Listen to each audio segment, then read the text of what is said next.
ちは。すごい昼間雨が、ね、たくさん降ってたんで、今日夜劇場にお客さんが来てくれるんだろうかとすごく不安になってたんですけども、こんなにたくさんの、お客さんが初日に駆けつけてくれて本当に嬉しいです。ありがとうございます。好多謝大家啦！今朝落咗好大嘅雨啦，其實佢非常之擔心今晚會唔會冇人嚟嘅，咁所以見到大家咁捧場咧，佢終於安心啦，所以好多謝大家嘅支持。多謝大家第一日就入嚟支持。咁現場嘅觀眾咁即將就會欣賞你嘅電影啦。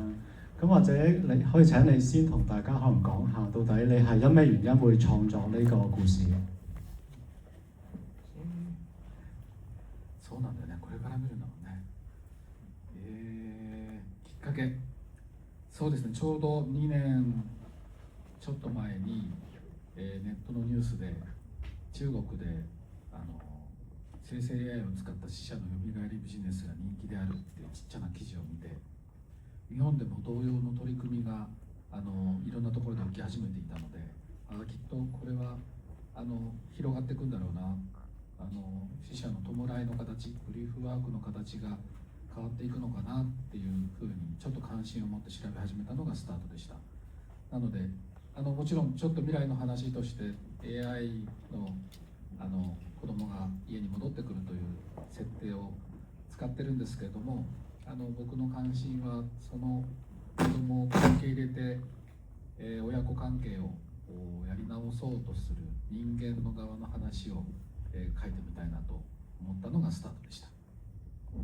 係啦，咁都知道大家係準備要睇呢個電影啦。咁如果要分享翻個契機嘅話咧，就係2年前左右咧，導演就喺網絡上睇到一則少少嘅新聞啦，就係喺中國咧係有用呢個再生 AI 嘅技術咧，係將一啲死者去復生嘅呢個生意咧就開始咗嘅。咁而喺日本咧，其實都有唔同形式，但係有啲相似嘅一啲感覺嘅呢一種跡象咧係發展緊咁樣啦。咁佢就覺得悼念死者嘅方式同以前咧係有好大嘅改變啦。咁佢亦都做咗一啲自己嘅調查之後咧，就開始咗要拍呢個電影嘅計劃啦。咁佢比起即係講 AI 啊、講技術嗰啲咧，其實佢更加係想表達呢個小朋友翻去自己嘅屋企，一對家長佢哋點樣去透過呢件事去修補一個親子關係嘅呢個故事嘅。咁所以大家可以着眼喺呢一點度。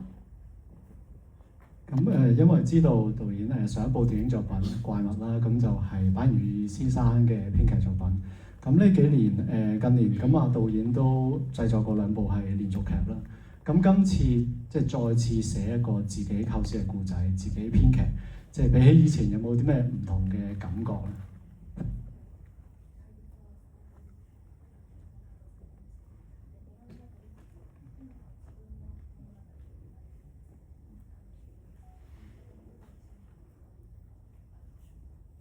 心境の変化。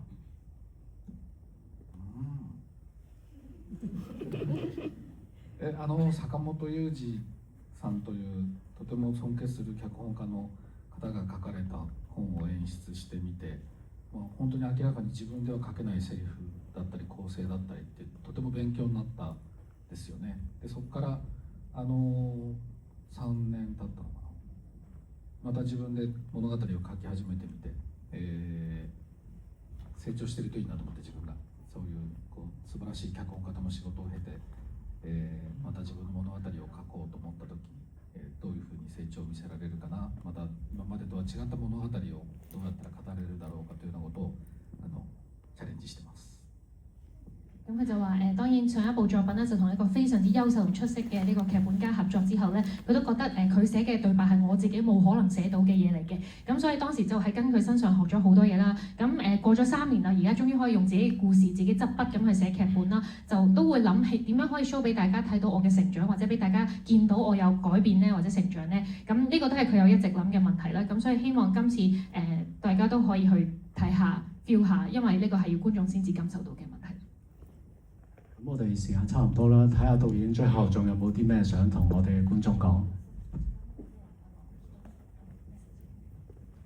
はい、これからご覧になる皆さんにあんまり内容の話をするのはどうかなと思うので、詳しくは話しませんけども、僕はこの映画を作りながら、生成 AI というものが人間の社会に浸透していった時に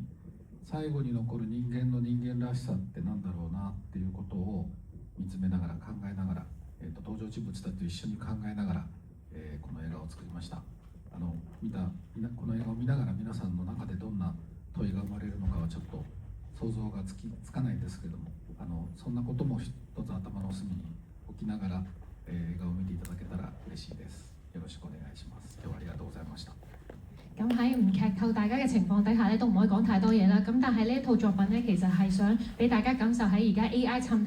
透緊我哋人生嘅呢個時代嚟講咧，到底真實嘅人性係啲乜嘢啦？真正我哋人自己嘅本質剩低落嚟嘅嘢係啲乜嘢嘢啦？咁大家會透過登場嘅人物啦，可能會有唔同嘅見解啦。佢話佢幻想唔到大家會諗到啲乜嘢，有啲咩問題出嚟嘅。咁但係希望你哋嘅腦海入面嘅角落可以知道佢係有呢個理念去創造呢個電影。咁就請大家好好欣賞啦。